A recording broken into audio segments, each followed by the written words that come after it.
लग्नामध्ये पहिलं जे वाद्य असायचं ना, विशेषतः आपल्या सातारा आणि सांगली जिल्ह्यामध्ये, पहिला सांगली साताऱ्यातच होता स्वतंत्र होण्याच्या अगोदर. आपल्या जिल्ह्यामध्ये वाद्य असायचे बघा, डपडा असायचं लग्नात, ते संबळ असायचं, गुमका असायचं, नाही का ना, लग्नात सनई असायची, ते सूर असायचं.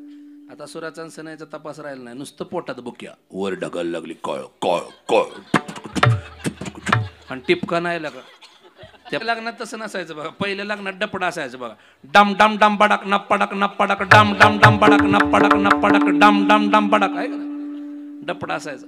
त्याच्याबरोबर महाराजचे ढोलवाला असायचा, गजी ढोलवाला, डिड्डी पडे डुम पांक उप्पांक डुम पांक उप्पांक डुंबा डुम डुंबा डुम डुंपांक उप्पांक डुंबांक उप्पांक डुंबांक उप्पांक. त्याच्या जोडीला ते 24 तास वाजायचं ना,